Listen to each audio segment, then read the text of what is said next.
नमस्कार आदाब, मैं रज़ा अंसारी। आपका स्वागत है हिंद वॉइस पर। लेकर हाजिर हूँ मैं कश्मीर स्पेशल। कश्मीर की कुछ बड़ी खबरें। पहली खबर यह है कि उमर अब्दुल्ला के अब तेवर जो है नरम पड़ गए हैं। पिछले कई महीनों से, कई हफ्तों से लगातार ये चल रहा था कि उमर अब्दुल्ला और फारूक अब्दुल्ला 370 को जो है रिस्टोर करके ही छोड़ेंगे, मगर कल जो खबर आई है कश्मीर से, उस खबर के बाद ऐसा लग रहा है कि जम्मू एंड कश्मीर में जो है उमर अब्दुल्ला अब मोदी जी के साथ काम करने के लिए तैयार हो गए। क्योंकि जिस तरह की खबर मैं लेकर आ रहा हूँ उससे आपको हैरत ज़रूर होगी, मगर ये सही। अब आपको बताते हैं कि सारा मामला क्या है, किस तरह उमर अब्दुल्ला ने बनाया। उमर अब्दुल्ला ने एक किताब लिखा है, उस किताब का नाम है India's tomorrow conversation of next generation political leader. और वे जब किताब क्या जब वो पब्लिश के लिए, जब किताब को जो है लोगों के सामने लाते हैं, तो एक कॉन्वर्सेशन होती है। और वो कॉन्वर्सेशन किनके साथ होती है? प्रदीप छाबर एंड हर्ष शाह के साथ कॉन्वर्सेशन होती है। ये जो उमर अब्दुल्ला की किताब है, ये किताब जो है अब जो कश्मीर की हालत क्या होगी, इंडियन पॉलिटिकल क्या होगा, उसको लेकर ये किताब निकाली गई है। और किताब में जो है एक बड़ा खुलासा ये हुआ कि प्रधानमंत्री नरेंद्र मोदी जो कश्मीर में किया, धारा 370 हटाया। तो उमर अब्दुल्ला ये कह रहे हैं कि अब वो धारा 370 हटाएंगे या नहीं हटाएंगे, उस पर तो बात नहीं की, मगर उन्होंने कहा है कि वो मोदी जी से ये नहीं कहेंगे कि जो उन्होंने किया है वो वापस ले ले। और साथ ही साथ उन्होंने ये कहा है कि वो जो है किसी साउथ पॉलिटिशियन की तरह नहीं होते, यानी जो जगह को लेकर रिजिड होते, अपने भाषा को लेकर रिजिड होते, अपने भाषा को लेकर जो है मतलब बहुत ज़्यादा रिजिड होते हैं, बहुत डोमिनेंट होते, तो वो उनकी तरह लीडर नहीं है। साथ ही साथ उनको ये भी एक निशाने में कहा है कि वो जो है कश्मीर के वैसे लीडरों की तरह भी नहीं है जो कश्मीर को हिंदुस्तान से अलग देखते हैं। कश्मीर हिंदुस्तान का मतलब कि अभिन्न हिस्सा है, हिंदुस्तान का जो एक हिस्सा है और जो है हिंदुस्तान से जुड़ा हुआ है, और कश्मीर का जो भविष्य है वो हिंदुस्तान छोड़कर नहीं हो सकता। इसके बाद जो है बहुत सारे लोग सोशल मीडिया पर बहुत सारी चीज़ें लिख रहे हैं। कुछ लोग ये लिख रहे हैं कि अप्रैल में शायद, मतलब आने वाले 2021 के अप्रैल में इलेक्शन होगा, तो शायद अब जो है बीजेपी ने अपना मतलब कि मुख्यमंत्री का उम्मीदवार चुन लिया है, शायद उमर अब्दुल्ला नई पार्टी बनाएंगे। तो वैसे ये है कि जिस तरह से उमर अब्दुल्ला की किताब आई, उस किताब पे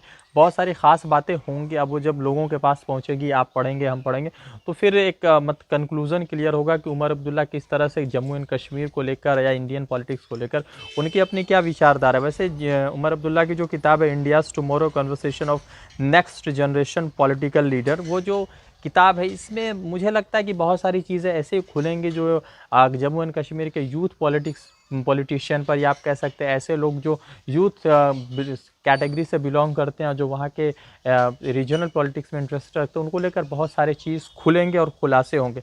उसके बाद जो है जम्मू कश्मीर की एक बड़ी खबर ये भी आ रही है कि लगभग 12 लाख लोगों को, 12.5 लाख लोगों को डोमिसाइल सर्टिफिकेट दे दिया गया, यानी परमानेंट रेसिडेंट का जो है सर्टिफिकेट दे दिया गया। अब वो किसी तरह के सरकारी नौकरी में, साथ ही साथ जो है जो भी नौकरी होते हैं ज़मीन खरीदने को, उनको लेकर जो है अब वो आज़ाद हो गए। शायद अब जो है वह वहाँ पे ज़मीन भी खरीद सकते हैं और सरकारी नौकरियों में अप्लाई भी कर सकते हैं। लगभग 12.5 लाख लोगों को डोमिसाइल सर्टिफिकेट डिस्ट्रीब्यूट किया। साथ ही साथ तकरीबन 4.5 लाख लोगों के जो सर्टिफिकेट है वो पेंडिंग है। 4.5 लाख लोगों के सर्टिफिकेट अभी भी पेंडिंग है, जैसा से वहाँ से रेवेन्यू डिपार्टमेंट से जो इन्फॉर्मेशन मिल रही है। उसके बाद जब ये 12.5 लाख लोगों को जो डोमिसाइल सर्टिफिकेट दिया गया, उसके बाद कई सारे सवाल खड़े हुए। उसके बाद जो है पवन कोटवाल, जो प्रिंसिपल रेवेन्यू सेक्रेटरी है जम्मू एंड कश्मीर के, वो कहते हैं कि ये जो डोमिसाइल सर्टिफिकेट बांटा गया उसके पीछे कोई ऐसी कारण नहीं है कि कोई ज़मीन जो है इलीगल होगा या ज़मीन की जो राइट्स है वो छीन लिए जाएंगे। ये एक जो है सरकार की प्रक्रिया है। जो लोग वहाँ पर बस रहे थे 12 साल, मतलब कि 15 साल से थे, या ग्रेजुएशन या क्लास 12 या क्लास 10 जब पास आउट किया, तो उनको जो है सरकार वहाँ पर मुकम्मल तौर पे कंप्लीट रेसिडेंट का जो है प्रूफ दे रही है। उससे किसी ज़मीन के किसी के राइट्स छीने नहीं जा रहे, किसी के राइट्स दिए नहीं जा रहे। वैसे एक सवाल बहुत पैदा हो रहा है कि अब वहाँ पर इलेक्शन होंगे तो शायद बीजेपी की सीटें बढ़ेंगी, क्योंकि जिस तरह से डोमिसाइल सर्टिफिकेट दिया जा रहा है, अब लोग खुश होकर शायद बीजेपी को वोट देंगे। वो एक अलग बात है कि देश के अलग हिस्सों में जहाँ पर बीजेपी की सरकार है, वहाँ पर बीजेपी मुकम्मल तौर से फेल है, शायद इसीलिए जीडीपी 23% गिरा है। और ये हिस्ट्री में पहली बार तब ऐसा हुआ, और आप कह सकते हैं कि 40 साल की हिस्ट्री में पहली बार ऐसा हुआ है कि हिंदुस्तान की जो सबसे फास्टेस्ट जीडीपी थी वो सबसे नीचे आकर गिरी। अब एक खबर और जो जम्मू एंड कश्मीर से बड़ी आ रही है, वो खबर ये है कि जम्मू एंड कश्मीर में लॉकडाउन जो है 30 सितंबर के लिए बढ़ा दिया गया। अब 30 सितंबर के लिए लॉकडाउन बढ़ा दिया गया, और साथ ही साथ एक नोटिफिकेशन ये भी आया था कि क्लास 9 से क्लास 12 तक, और साथ ही साथ मतलब कि teaching staff, non teaching staff, उन लोगों को अलाउड किया जाएगा, मगर 21 सितंबर के बाद अलाउड किया जाएगा। वो भी इन इलाकों में अलाउड किया जाएगा जो मतलब कंटेनमेंट जोन नहीं है, यानी कि अगर कोई इलाका कंटेनमेंट जोन है तो वहाँ पे लगातार 30 सितंबर तक मुकम्मल लॉकडाउन लगेगा। मगर जो इलाके कंटेनमेंट जोन से बाहर है, जहाँ पे कोई कोविड के केसेस नहीं, वहाँ पे शायद जो है 21 सितंबर के बाद जो है हालात सामान्य होंगे।